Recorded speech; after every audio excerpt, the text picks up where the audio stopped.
Morning, good morning, good morning, Bobbie McGrath. How are you? I am well, Tracey. It's great to see you once again. That is fantastic. I don't think we're live, but we may be. So it says it's setting up your webinar for YouTube Live. So we are live. We are live. Okay. I don't think we're live, but we may be. Okay, so there you go. We are live while that's happening. That's good to know. Good. So, Bobbie, lovely to see you again today, and thank you for joining us from Raleigh in North Carolina. Absolutely. Well, Bobbie, you are one of the top 10 home stagers in the US. You have over 14 years. You have 14 years experience. In over, what are we looking at? Nearly 6,000 homes now, with over 200 real estate agents, and I'm sure that's a larger number than when we first started talking too. Yes. Uh-huh. And you've done all of that yourself, haven't you, Bobbie? I mean, you've worked with teams, of course, but in reality, you've been on every job site yourself. You've been leading your team, and you've been directing traffic. Yes. all of the time. So as well as now, you've gone into occupied home staging and the 2-hour consultation. Correct. Yeah, through the years, it's been me, myself, and I've been very, very, and sometimes our board meetings get a little crazy, but and then I've had wonderful teams of stagers and movers who've come up alongside me, especially when I was working the vacant end of the business, who, of course, I mean, couldn't have done that myself. My family, they, especially in the early years, they were instrumental in the way that, for me to build my business. But over time, of course, you step away from friends and family, you start bringing in the hired guns. And so even to this day, as I specialize in the occupied side, I will bring in other stagers to assist me on the larger jobs. So yes, it's me, myself, and I, and a legion of others. That's it. And, it's really important that you have that team. And this is really what we're talking about for home sellers at the moment, isn't it? Is this series is around the top 10 home improvement money makers. And we didn't just make that up. That's actually come from some research that was done over a 10-year period in the US by a company called Homegain. And they surveyed, each year they surveyed they had responses from between 500 and 2,000 real estate agents from across the US. So, and it allowed them to find out what were the top 10 low-cost home improvements that people could make prior to selling that they could get the best dollar return on. So we've already been through, we've looked at painting inside and out. We've looked at staging, obviously, very important. We looked at cleaning and clearing. We don't use the D or the C words. Declutter. I'm happy to see you do that. The C word, no, it's pre-packing. It's items. That's it's right. A shopping center. Yes. That's it, pre-packing. We spoke to plumbing and electrical as well. That was fun. And the great landscaping guy, he was fantastic. That was John, you bet. Some really awesome tips there. So really awesome tips in all of them, wasn't it? Things that we couldn't learn unless we talked directly to the experts. So lots of things we didn't know when we were talking to them. Oh, and of course, we had Emily, who was on a TV show recently. She's a seasoned and professional renovator, and she talked to us about kitchens and bathroom renovation. Absolutely. Yeah, I loved a lot of what she shared, because I'm constantly looking, me, I want to change the shape of the money.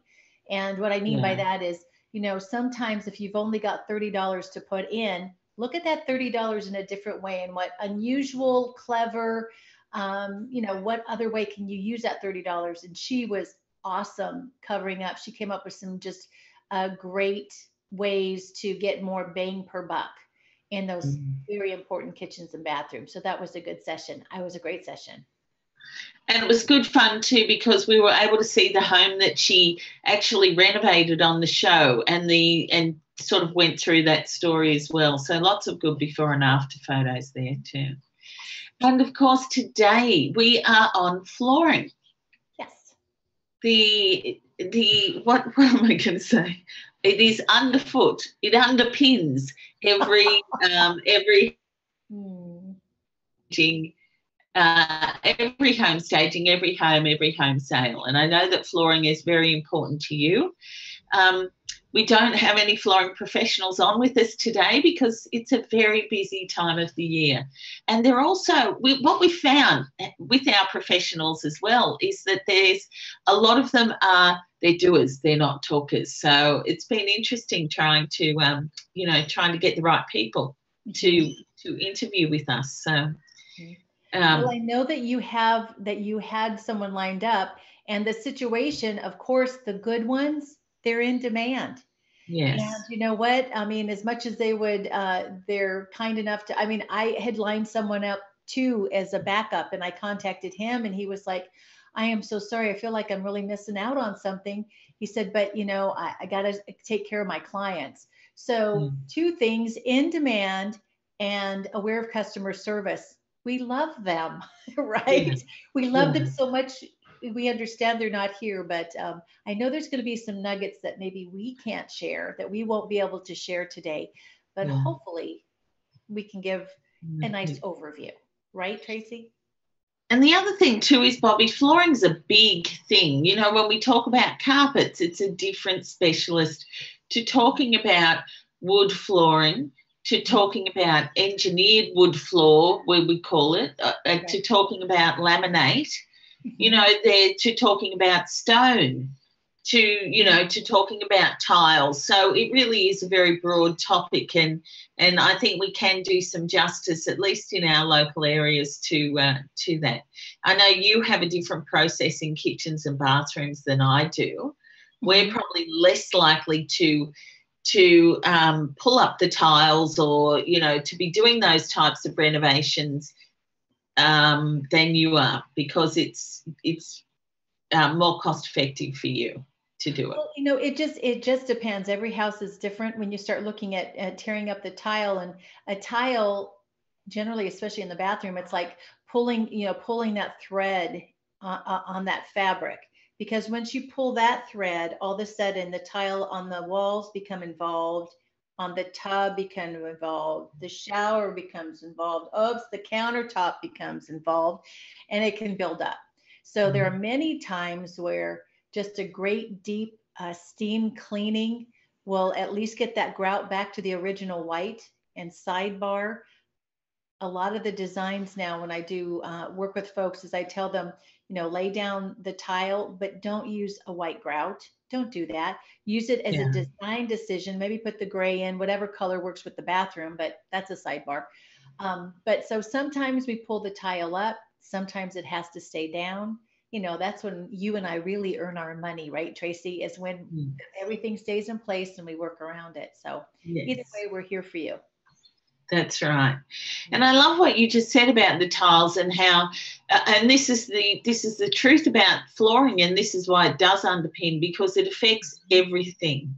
So it will affect every area, and you really have to be aware before you start of exactly what you're doing and what the costs are, and what could happen as far as, certainly with things like tiles or wood flooring.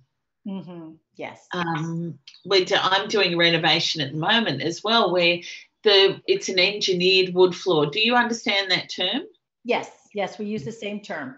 Right. And for those of you watching, understand from time to time, Tracey's going to use some term you're going to think, what is that? I will try to interpret for you. And other times I'm going to use terms where you Aussies are going to say, what the heck is that? And Tracey will step in to interpret. So we may be international, but we're still here for you. And, that's interesting too, Bobbie. I reckon we should have little flags, if we've got to make an explanation of a term, we just pop the flag. Yeah. I love that idea. Okay, I'll get my little American flag. You get yeah, that would be good. Yeah, we can wave the flag and help people understand. So coming back to tiles, and we might as well stay there. I was going to talk about the renovation, but I think we should stay on tiles while we're there. So tell us about some of your experience of bathrooms and kitchens. Obviously, they're the more common areas where we find tiles. Do you have many homes where you will have it tiled throughout? Generally, tile throughout the house is not the norm here. Generally, you're going to see wood floor, wood/carpet. Tile would be generally the bathrooms and maybe the kitchen. And especially, I have to say though, we have a beautiful tile now available to us that looks like wood. Oh, yes. So that has, yeah, so that's enabled us to, get that nice look into the kitchen as well. But I mean, my home here and the last home I had, we had wood floors through every single room. And this house, it's every single room.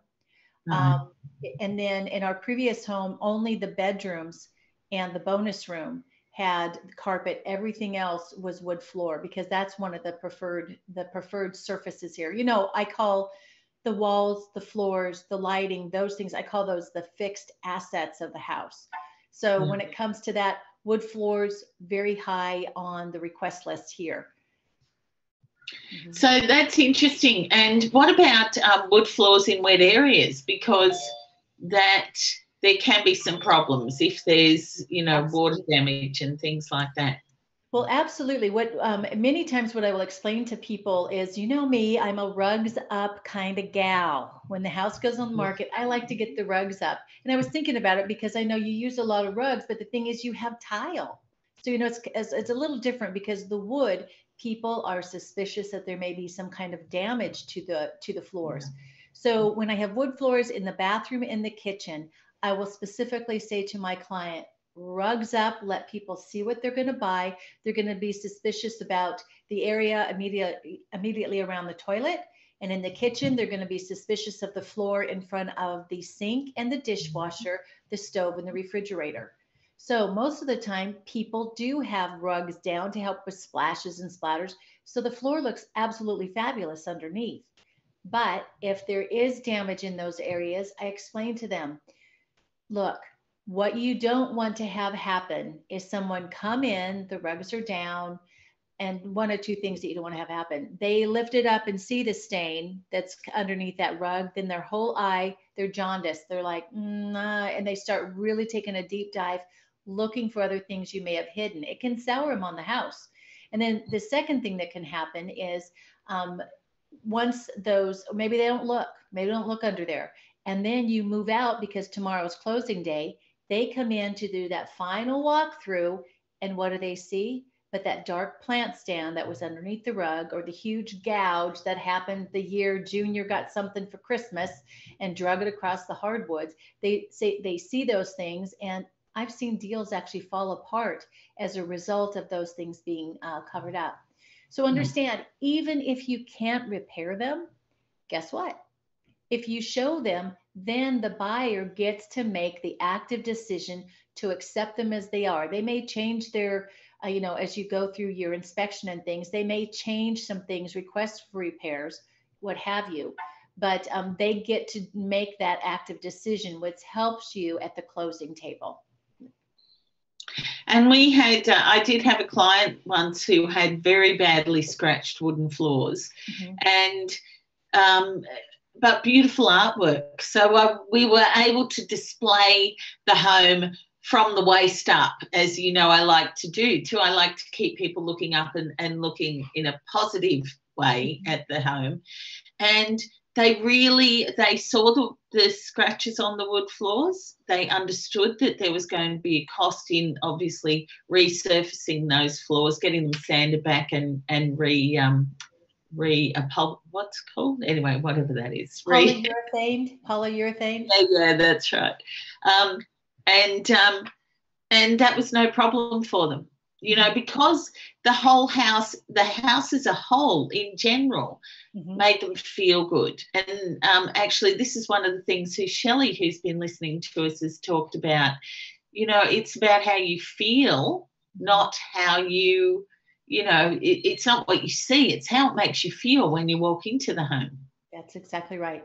One of the things that I share when I'm teaching my course here in North Carolina to realtors, and actually I taught it within our course that we taught last year with the Australian realtors, is that the way that the brain works, there's actually a portion of the brain.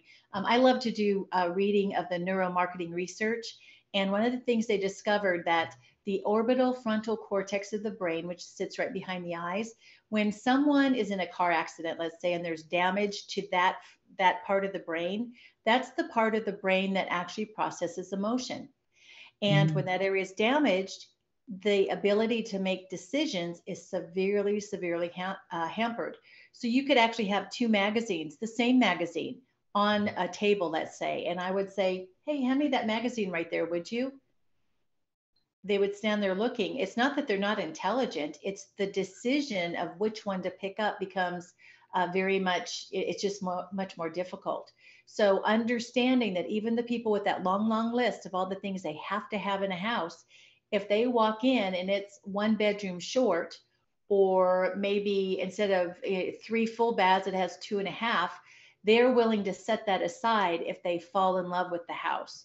So just realize what Tracey's talking about is valuable, valuable information, because even if your house isn't perfect, and honestly, unless it's a brand new build, and even then it's not perfect, but people will buy emotionally. So do what you can to kind of rope that horse and bring it on in, right?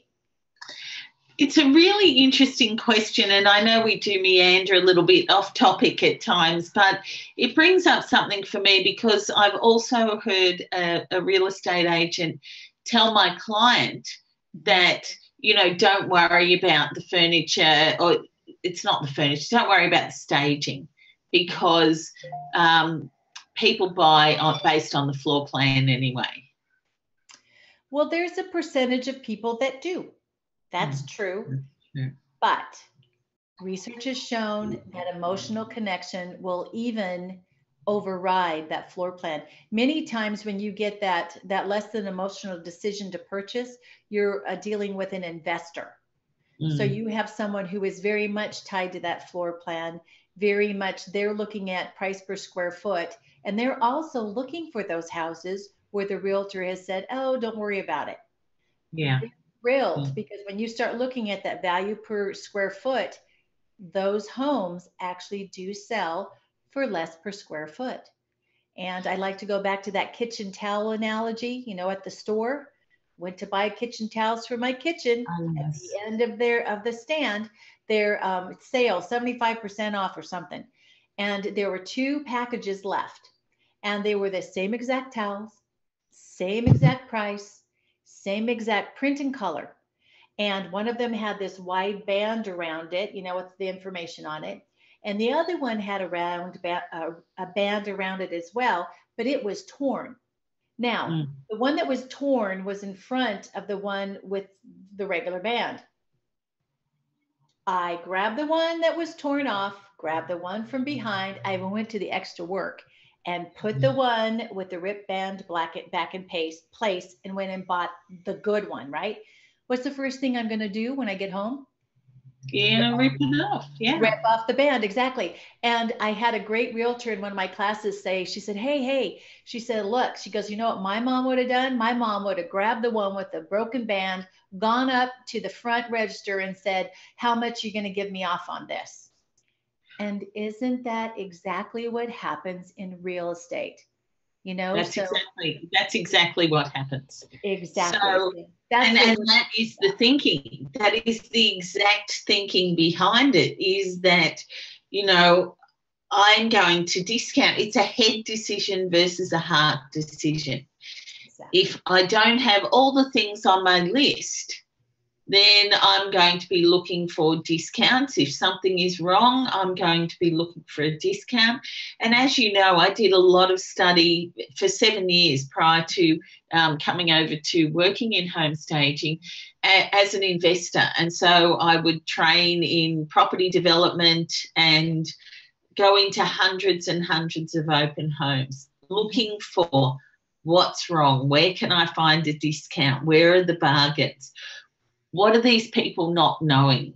And I mean, that's a really great position to start home staging from, obviously, because you understand then what people are looking at and what they're looking for, and you're able to address those issues, as you say.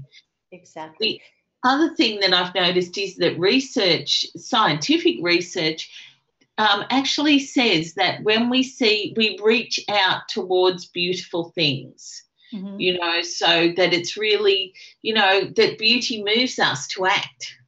And it's just another argument around home staging, isn't it? It doesn't define what beauty is. It just says that beauty moves us to act. I like that. I'm going to have to look that up. That's something I'd love to quote in one of my classes, I'm sure. So thank you, Tracey. So, Bobbie, we're back to floors. And so when we've detoured, we're back to floors. Yes. So when we start looking at flooring and when we talk about wood flooring, what are some of the things that you would recommend to clients? I know that you take up the floors. Do you ever suggest that they resand and restain? Or?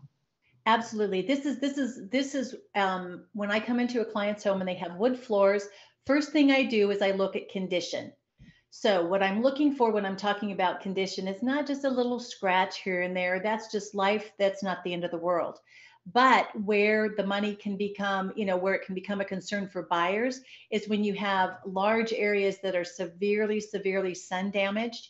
And I want to point out, I'm not talking about there's been a rug down there, so it's a little darker underneath where the rug was versus, what was exposed. That's not what I'm talking about. In fact, I've really only seen this one time affect a sale. And there was a beautiful rug down in this beautiful cherry wood dining room.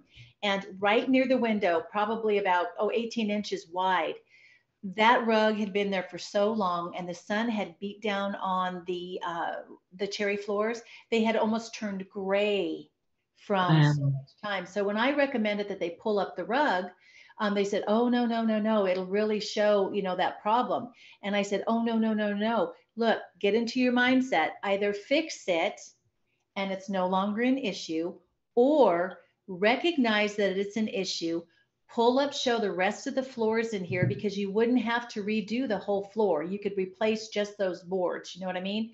So I said, but show that, because the minute they see that you're trying to cover some things up, they're going to go on the hunt for what else you've covered up.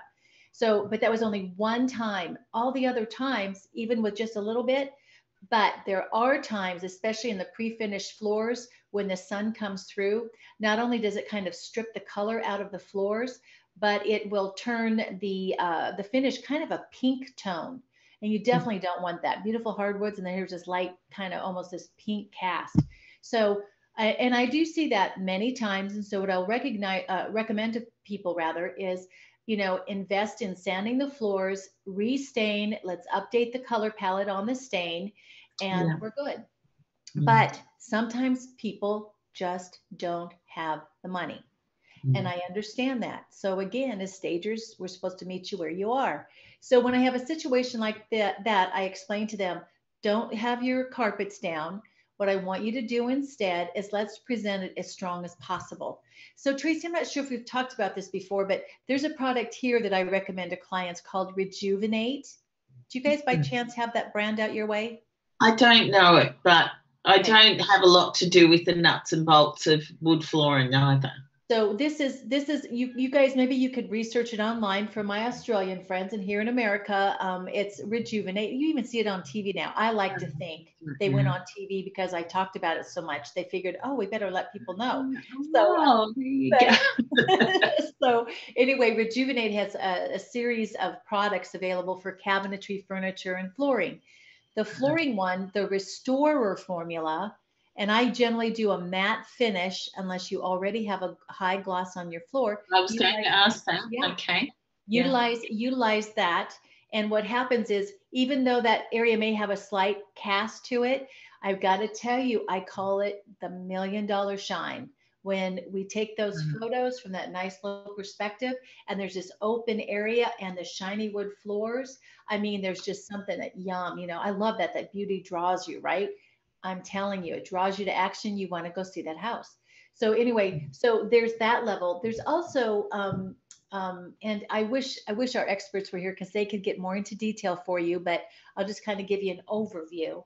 There's also, instead of doing a complete sanding of the floor, taking it down to the raw wood, restaining, and then doing the polyurethane, there's like a screeding that goes on. And I believe what it is almost like an ultra fine sanding of just the finish, the polyurethane. Okay, right. Wow. Because many times that polyurethane is the only thing that's scratched. It didn't really get down into the wood.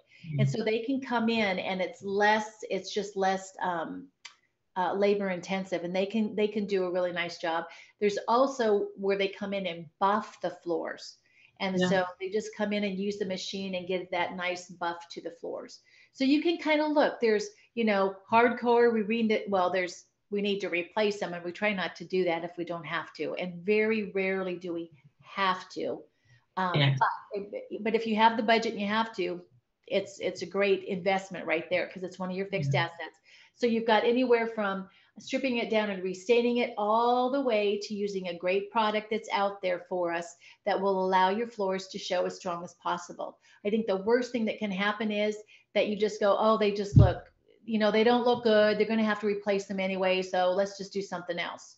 Yeah. Take the time to at least get that shine on your floors. Do your best. Do your best on that. There was something else I was going to go over on wood flooring. Oh, do you guys have the pre-finished wood floors, Tracey? Did I ask you that?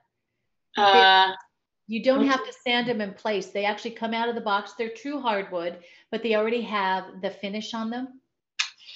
I'm not sure. I may have seen something like that recently because I was researching hardwoods, but it's only very new if we do. Okay. Well, it's a great product. I actually had it in my last home, and they actually put a special finish that's really, really hard on it at the factory when they're processing, but it's hardwood.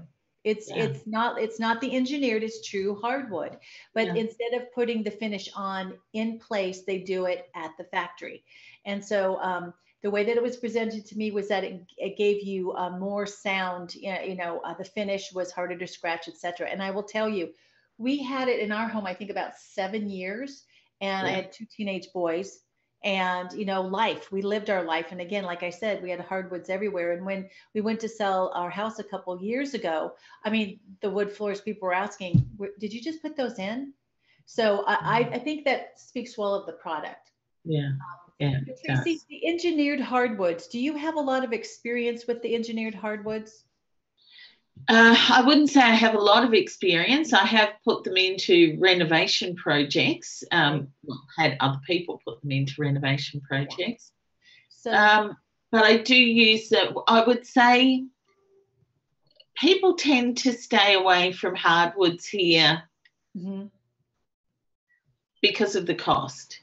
And there may be other products that suit a coastal lifestyle better as well. When we have swimming pools and kids coming in and out of an area. And so that's where you'll find a lot of tile because, like I'll just rub it in, Bobbie. So we come out, we've got the waterfront home and the swimming pool, and we're swimming in the pool, and we're only a kilometre, or we might be across the road from the ocean, and so we may be walking sand in, we may be walking chlorinated water or salt, the salt pool water. Yeah, I used to live in Florida, and we had that's right. Yeah, that's right. Yeah, that's down there, a beautiful multi-million-dollar homes, nothing but tile. At least on the first floor, sometimes still up in the bedroom. Yeah, that's right. Exactly.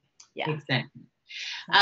That's right. I forgot you used to live in Florida. So, so that's, so people do, people are walking in and out over the tile.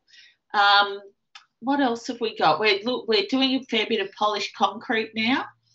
Yeah, I was going to ask you about that, about concrete. Can I just real quick jump back to engineered hardwood just real quick? I just had a couple thoughts about that.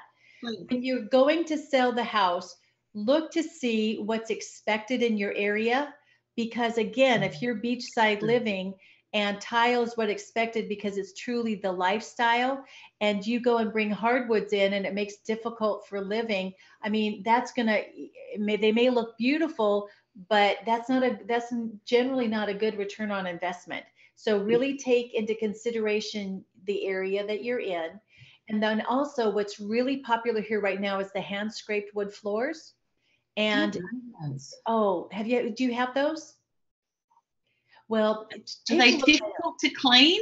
Are they like, I feel like somebody's put fork marks through them or something. Well, the great news is if you get a scratch on those floors, you're really not going to see it. Yeah, got it. Yeah. Very livable, matte finish with that. The thing is, especially, well, whether it's a hardwood, hand scraped hardwood, or hand scraped engineered woods, because the engineered woods, I believe, can be refinished once. And then you can do more refinish.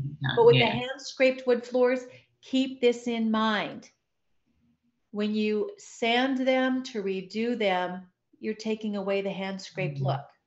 So that's just something to think about as you're moving forward. The other option is to bring in that wood, that tile that looks like wood. I mean, it looks like, I got down and touched it because, it's beautiful. So if you love the look of wood, but you're in a tile environment, take a look at that wood tile. Beautiful. The fake, the tile wood, whatever. Which word do you say first? Yes. So anyway, take a look at that because that would allow you. And then you're looking at different widths of different wood too. Yes, that's right. The traditional is like 2 1/4 wide. And then I've seen this as wide as 5 inch. And even with our southern pine, have you ever seen a southern pine floor? Oh, you got to see it when you come see me, Tracey. They're beautiful. They really are. They give a great history too. Those can be really, really wide. And some of the older homes that have a lot of history and things, you'll go in and there'll be different widths throughout the house. So it just kind of depends. But all of that to say, if you're looking at engineered woods, if you're looking to live in there, keep in mind, you've got 1, maybe 2 resandings. That's right. So if you're going to stay there for the long run, invest so you can live with it if you're doing the wood. But I just want to step back to that. So then you jumped over to the cement. See, it was big out in California. Love, love, love it. Arizona, a lot of the desert country, indoor, outdoor. I love it. I think it's beautiful. And stain it. Do you guys stain it? Do you do this? We put stone in it and things like that. I see. Okay. See, to me, I love that. And I think it makes for, it's great thermo heat and cooling too, because yes. So there's good. And then you've got, oh my gosh, the things they do with cement now, the cement countertops and sinks. Yes, that's right. Yeah, exactly. And actually, I have to say, coming back to wood floors, here I was rubbing in the coastal lifestyle, but the area where some of our viewers are from too is actually the traditional homes of this area is called the Queenslander. And the Queenslander are all wood homes. So all of the flooring is hardwood, the traditional, and it's the original flooring often is pine. We call it hoop pine. And the hoop pine has, the polyurethane has gone yellow over time. And so you've got these orangey kind of wood floors and, that people will restain and update for sale. Mm-hmm. But yes, we do have wood floorings in those traditional homes. Some people in other areas, where they're not as coastal, they will obviously opt for wood flooring. We have, they're not really mountains, but we have hill areas behind us. We have some more hilly areas, more rustic areas where people will opt for wood floors out in those areas as well. So, I've just been talking about coastal, but of course there are many areas very close to where we are that have different types of flooring. Concrete is not, I've seen concrete done badly, and I've seen it done well, and obviously, concrete's not, I think at first we thought it was an inexpensive option, but it's not looking like it's an inexpensive option here anymore. It's because it has to be all poured at the one time, and there's sort of the logistics, the labor of it is probably more well, cost. I had a gentleman, it's unusual here, And I had a gentleman, he had what we call a walkout basement. Do you know what that is? What that is generally when you think, here's a house and the basement's under here, here's the ground, the house is here, the basement's here.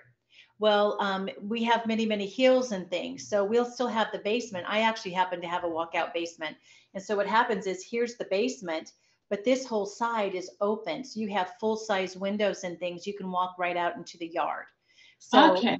so that's a walkout. So I went to a Stage's home, and when I went down into the basement, I fell in love with his floors down there, because we don't put true wood floors in that lower level, because there's moisture, there's just moisture. And so there's moisture issues. So a few years back, they came up with a vinyl that looked like wood. In fact, when I first saw it, I got down on my hands and knees and I was like, this is fantastic, specifically for that. But this gentleman had taken, it was just the raw cement floor. And what he had done was he himself, the homeowner, had done this. I was like going, man, if this whole CEO of whatever company you are doesn't work out, I could hook you up. You could make lots of money doing this. It was beautiful. He had sanded it down with however you do that. And then I think he told me he had put the stain down and some kind of like an acid something on top of it, and it made it go mottled. It was beautiful. Yeah. And after he did that, he said he did it and he did like 2 or 3 different colors. It was gorgeous. Then he put layer after layer of a finish, a shiny finish over it. And they were stunning floors. So, and I see that out again when I head out west. People do incredible things with cement. So interesting cost. Have to look at that. Yeah. So obviously this is a topic we'll revisit. We will revisit over time in its many forms, and get some experts on to talk us through and help us understand the different types of flooring that there are. When Shelley asks a question, and it's almost sacrilege for me to ask you, Bobbie, would you tile over wood floors? No. I'm sorry for laughing, Shelley. Okay. Well, I'm like, no.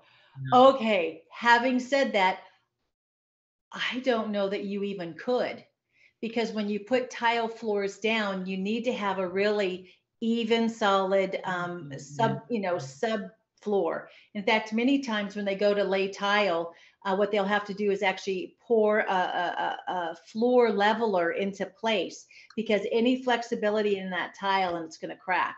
So no.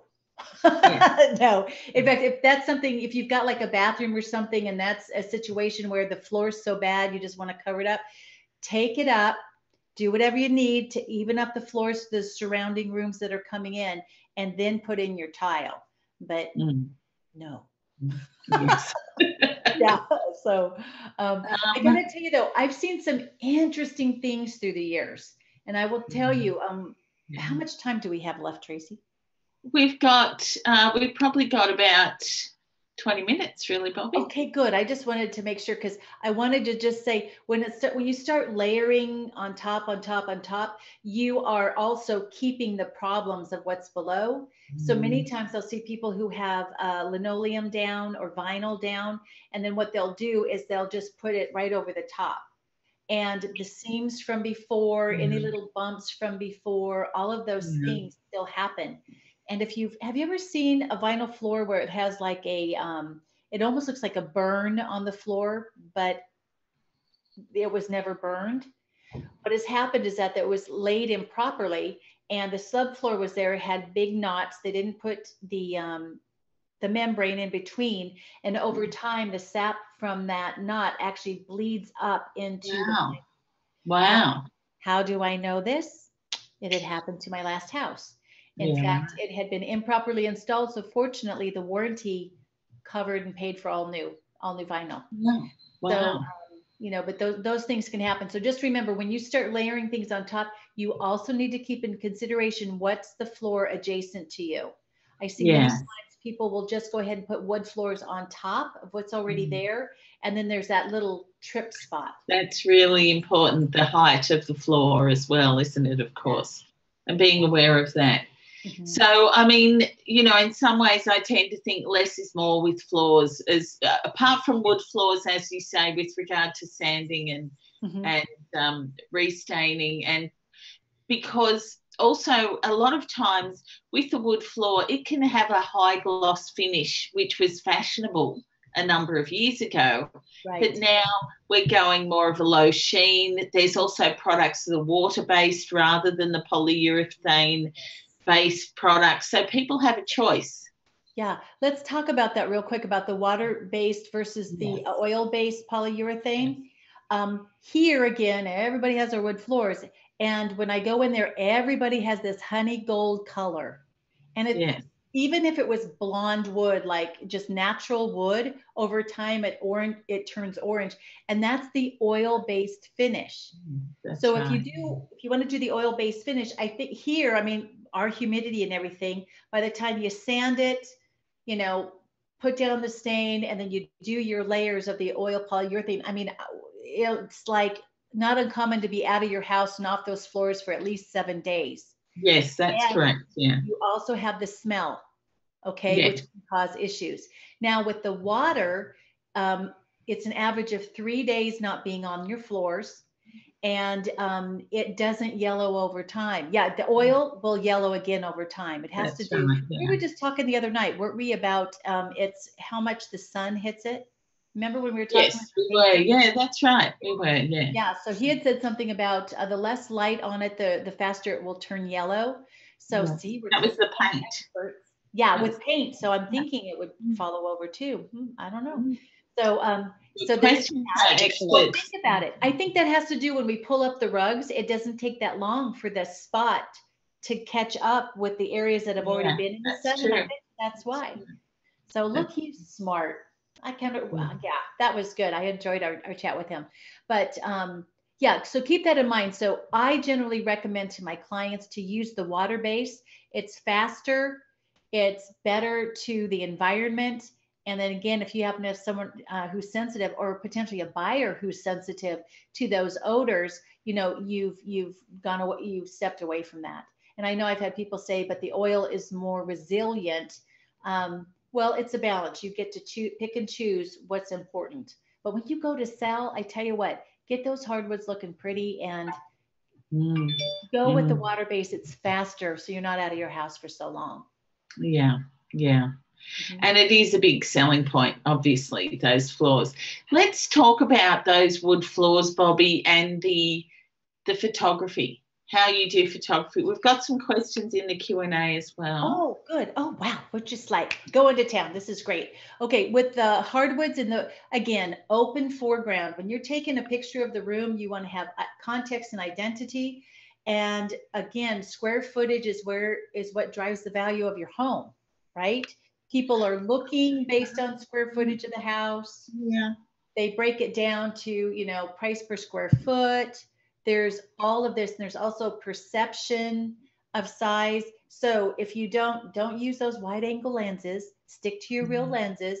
But if you get a nice low, about a 7-year-old's height view, right, and have these beautiful hardwood with the shiny, that matte shine is gorgeous into your pictures. That is a compelling photo, what I call a compelling photo that compels someone to call and to actually come in and see the house. Yeah. Yeah. Okay. And really important points that you bring up, you know, like around the wood flooring and the hardwood floors, because I know you've mentioned them often, and about taking rugs up on hardwoods. Right. And it was interesting when Adam, the real estate agent that we spoke to over on Facebook yesterday, mentioned that they will take rugs up on hardwoods as well to show off the size and the space, and obviously the fabulous flooring. So well, with tile, I mean, like I said, I live down in Florida, and absolutely you put rugs down, because when you have this huge big room, because most of the floor plans down there are rather open, and so that's when you use your rugs to help, you know, create those little areas within this grand room. And plus tile is cold. and there's just so many things. But tile's pretty darn resilient. I mean, unless, you know, there's been a foundation issue or something, most of the time you don't have to worry that much about the condition of the tile. So getting those carpet down to give that softness and that warmth to the room, I would do it too. I would do it too. So, and I really like the idea of the coloured grout as well. So don't grout white on a floor. I've got a white tiled floor in my kitchen and entry area. It's a daily grind. You know, it's a daily cleaning issue. I'm sure the dirt's no less in the day than the darker tiles. Well, they actually make these little pens now that you can color the grout. I had a girlfriend who I adored down in Florida. She was fantastic. Her name was Terry. And Terry had moved to the area, and she and her husband were looking and looking and looking for the perfect Florida house. And she found it. And it had the covered lanai and the screened in pool and tile from wall to wall, but it had white grout. And she complained and complained and complained. So she had a lot of tile. So that would take a lot of those little pins to do. So she hired someone. And I'll never forget when I came in to see her house. She loved turquoise and pink and blue because those were flamingo colors. So what she ended up doing with all that white tile, she did the turquoise grout. And I can remember looking at it, and it was a little shocking. But when I looked at her personality, her house, it was perfect. And she never again complained about the grout. You know, so here are solutions. You don't always have to take up all the grout, but they do make it easier for you. But companies will come in and do that for you. That's what she had done. Wow, that's great. And I guess the other point that you make is really good, that when we're talking about homes for sale, we're talking about, you know, the most number of people. What are the most number of people? How are they going to respond? But when it's your home, hey, you know, she bought it obviously with tiles and with a lighter grout that she was just painful for her. So then she changed it to suit herself. And that's exactly what you want to do when you buy a home. Yes. You know, I'd like to bring up another time. Earlier, I wrote down something that you said elicited this thought to me. There are some common mistakes that people make with their flooring. So I'd love to talk about that. Okay, Tracey? That'd be great. Well, this is really interesting because the comment from Shelley about the would you tile over wood floors, which is more in demand for selling a home. Obviously, the wood has a far greater value than tile. But also, she said she has a friend who's going to do that, and she thought that it was a real waste. And tell her, because I mean, anytime once you get any moisture and you start getting some flex and movement of that wood underneath the tile's going to crack, and there will have been all of that work for naught. Yes. Okay? So I got to tell us about the mistakes. Mistakes. I see this all the time. In fact, some of the builders here, probably the mid to late 90s, I don't know. I like to think they're partly at fault for this. But what would happen is, in fact, that's what my previous home, when you first open the door, the entryway and the hallway that led to the living room and the kitchen were hardwoods. And then there were other things around. So to my right and my left, there was an office and a living room, dining room that was carpeted. And then when you went down the hallway into the kitchen, there was linoleum. So you've got a little bit of hardwood, or it wasn't anywhere else in the house, a little bit of hardwood, carpet on the stairs, carpet on either side, and then a different flooring up front. And I see many times homeowners who are DIYers, and you know we love do-it-yourselfers. I just want you to think about this though. When you open up the door, how many different floor types do you have? I have seen tile in the entry, hardwoods in the office, linoleum in the kitchen, and then some other carpet in the other room, you know? So all of it together, it's like a quilt. You don't want to want to do that. If for whatever reason, if there's a reason for you to have different types of flooring, the thing to do is make them cohesive by making them at least the same color. Okay. Because remember, the more the eye stops, the smaller a space appears. So when you're looking at that project, step front door and look around and see how many different floorings do I have. So in the end, what we ended up doing was we tore out that little bit of wood floor that was in the entry. It was a different type wood than what we were putting in, and we put hardwoods everywhere. Wow. But I've also seen where folks do in the high traffic areas, they'll do the wood floors and they'll take it maybe into the kitchen and the family room. And then the formals, maybe they keep to the carpet. Those things like that, try to think of it more as en masse. And then when you have a hallway that has different bedrooms off, the hallway, the different colored carpet in each and every room is kind of jarring. Okay, so I would recommend you not do that. If you want to do something like that, here's my solution. Put hardwoods or tile, whatever happens to be, in vogue for your particular area and what marries with the rest of the house. Put whatever that is, I call it a palette cleanser, put that in the hallway. And then you pull it out into the loft. So it's like, then you can have the different colors. But when you put different colored carpet up next to each other, I've just not seen it done well. So it's not common practice here, but gee, that would be hard to, in a home for sale, obviously, because we don't want people looking down at the carpet. Yeah. We want them looking up and seeing the whole story rather than, having something that is one of the assets of the house, as you say, the flooring, to be an objection for them. That they suddenly go back to the real estate agent saying, yeah, we're going to have to discount because of the flooring. Yeah, because of the carpet. Exactly. Interesting you say that, because I have a situation where the carpet is inset in the wood flooring around it, and it's a light creamy carpet with a rich, beautiful wood floor. But what it effectively does is it makes that room, the square meterage or square footage of the room is really reduced to the eye. And also, how do we place the furniture? Because we've got a 5 meter room with a 3 meter carpeted area.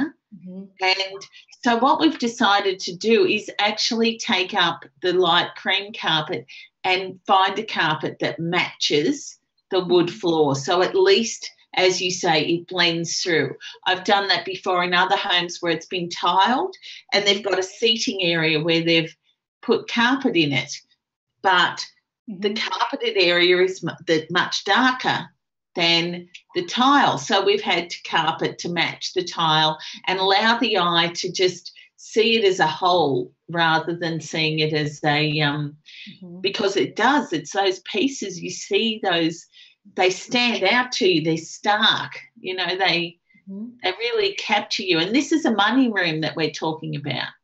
And again, remember, one of the reasons I pull rugs is because once you put that definite dimension, you reduce the size of the room to that carpet. If you've got a carpet that's in the middle and then you surround it with furniture, then you've reduced this big room to the walls of that furniture. So again, I'm a big proponent for, show off them floors and show off the value of the space you have in your house. So yeah, those insets. And I believe, I don't know if it was a true design idea or if someone just decided, this is a great way to save money as a person building the house by offering wood floors throughout, and then we don't have to pay for this, however many square meters or whatever of carpet.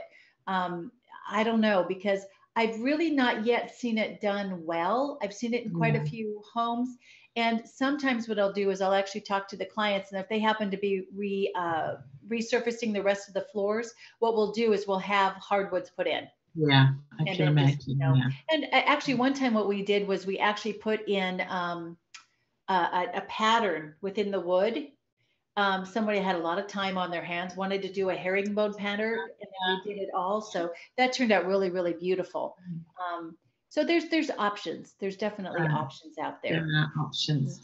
And interesting that you talk about, just defining the rooms. And I think part of it is they build to a style. So it might be a colonial style where whatever the design of that era was, they're sort of recreating that period style. And so, but it's very specific. So if you are thinking of, if you're building today and you're thinking it's not going to be your forever home, or you're thinking, in a few years we're going to be moving somewhere else, you may want to rethink just those very specific styles, and thinking about, or not, but at least you've got the knowledge to be able to do it, however you want.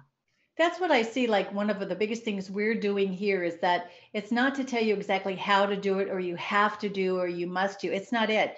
We just want you to have the education so that when you make your decision, you make a decision based on a broader knowledge of how it affects the value of your home. Yeah. If we're talking stage to live, have fun, make everything purple, yellow, and green, But if you're looking for resale, these are the things we're talking. We just want to make sure that you take that forward with you too. And I wanted to touch on carpet too, and kind of talk about the way that people buy carpet. Okay. Yeah. Okay. Many times again, when people are selling their home and and they need to replace their carpet, there's this hesitancy. And many times, Tracey, you might hear this too. Like, they're the number one and two, the two top reasons that people say, oh no, we're not going to replace the carpet is number one, we don't have the money. Totally understand that. So what I recommend is that they clean it if they have the budget to do that. And a lot of times it has ripples, and stretch it. Do those two things. Okay. Yeah. But if you do have the money to change it and you say, oh no, I'm not going to replace it. The reason they give is because whoever moves in here is going to pick out a color for themselves. So we'll give what is it called? Within the contract, what is it called? I always like a caveat or a what you'll do is you give them like a credit towards the towards getting new carpet. I don't know why I always forget that word, but anyway, they put that concession in the contract, understanding, we'll give you this concession of, $5,000 to replace the carpet. Well, understand when people come in, they're looking around, they don't know how much it's going to cost to recarpet your house, and they generally overguess. So what they're going to do is when they come in and they make that offer on the house, they're going to say, okay, so you're looking at, $500,000 on the house. Well, it's going to cost us $15,000 to replace the carpet. So we're going to reduce our price by this and this and this and this, like we were talking earlier, all the reasons they, justify their lower price. And you know what? I'm here to tell you, I've been in almost 6,000 homes. Do you know how many homes I go into and I'll say, oh, so tell me about the carpet. And they go, oh, we've lived here 12 years. We told ourselves we were going to replace this carpet when we moved in, but they never do. They never do. So unless there's something like a really strong color or very, very, very damaged, but in the meantime, guess what? They got a concession when they bought the house to replace the carpet. Yeah. Okay? So we want to keep you from doing that. So one of the things you want to do when you go to buy the carpet is don't buy the cheapest grade carpet, because you feel it. When you walk, you feel it. You see it and you feel it. Exactly. Buy the next grade up. But don't buy. Yeah, get that next grade up. In fact, I carry samples with me all the time. It's that next grade up. And so when I get into homes, a higher price point, I need to go the next level up yet for that. But what you can do is don't buy that. I had a woman, God love her. She had a $600,000 townhome. And for our area, a $600,000 townhome is very, very, very, very nice.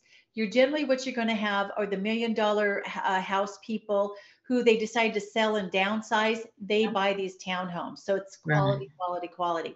So when I went in with her and we were talking about painting and replacing light fixtures, and she was going to be presenting the home vacant. So what I said to her, remember, showing a house for sale that's vacant is like showing off your naked body. It had better be perfect. So we had talked about painting everything, and part of it was the carpet, replacing the carpet. So we were coming up about quality. So what I said to her was, she said, well, I've got this carpet and I felt it. And I said, oh no, I wouldn't use that. She happened to work within the property management field, and it was the carpet they used to replace when apartments, when they swap out apartment carpet. And I said, and I just touched it barely. And I said, no, we need a higher quality. I said, this would be the lowest quality I would recommend. And I had my palette with her. And I said, so if you were to pick from here, these are the colors I would recommend. However, if you go to the next step, which is what I really recommend, this is the color I would select. So I lined her up. But again, I just gave her the information. She made the decision. So about 3 weeks later, I get a phone call and she says, I think your carpet guy switched carpet on me and brought me a cheap carpet. And I was like, oh. So I went to make sure that my carpet guy was playing straight, because I couldn't imagine that he would have done that. So there were two things that happened. Oh, and another thing, the trick is, Tracey, the pads on the back of the carpet. What weights do you guys have? Sorry, I can't tell you off the top of my head. Okay, because there's the 6.5 pound pad that goes under the carpet, and that gives you a certain push. And then there's the 8 pound pad, which is more dense, and so it gives you more push, right? So many times what I will say to people is, buy this level of carpet that I'm talking about, but put an 8 pound pad under it, because it feels more cushy. And there's nothing wrong with it. The carpet I'm recommending is a decent carpet, right? But not only, and again, I had told her, don't buy this level. This is the level to pick. And she said, well, if I were to do this one, so I gave that to her. Well, when I went into there, not only had she selected the lower quality carpet, but she put in a 6 pound pad. And the carpet guy was right there, because I said, I want you right there because we're going to talk. And he said, no. He went and got the samples and showed her. It was the same. But when I walked on it, I remember it was into the master bedroom, because most of the house was hardwoods. I walked into the master bedroom and I had my shoes on.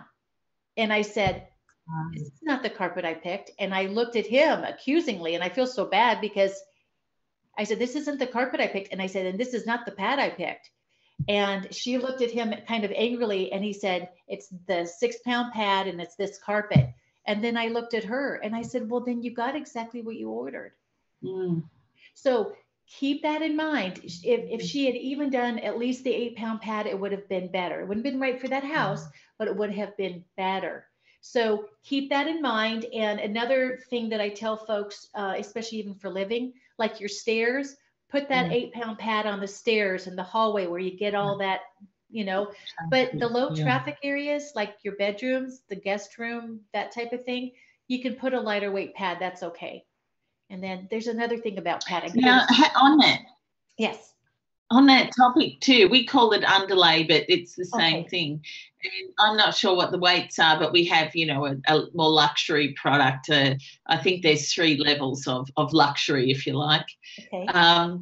But sometimes I say to people, if price is a problem, if budget is a problem, then check the underlay, because you may not need to actually lift the underlay either. So, we always look at that too.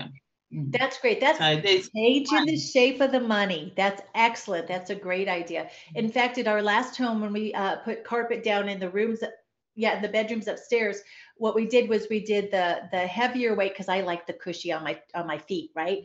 So the heavier weight pad, and then there's also one that has this built-in layer that if you happen to have pets, it keeps the moisture from getting into the pad.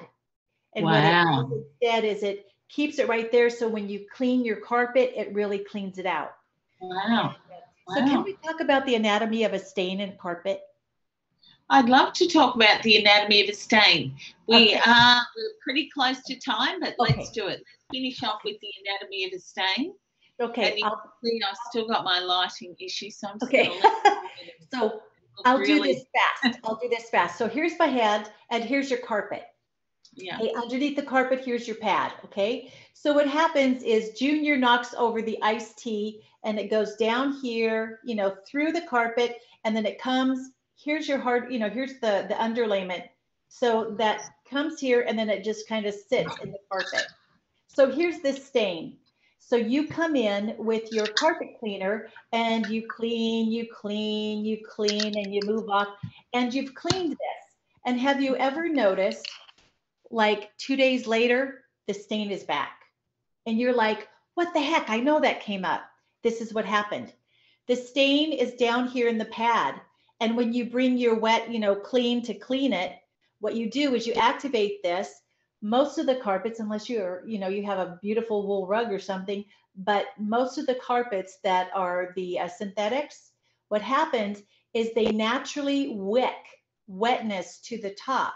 So what you've done is you've got this wet and activated, you've reactivated this.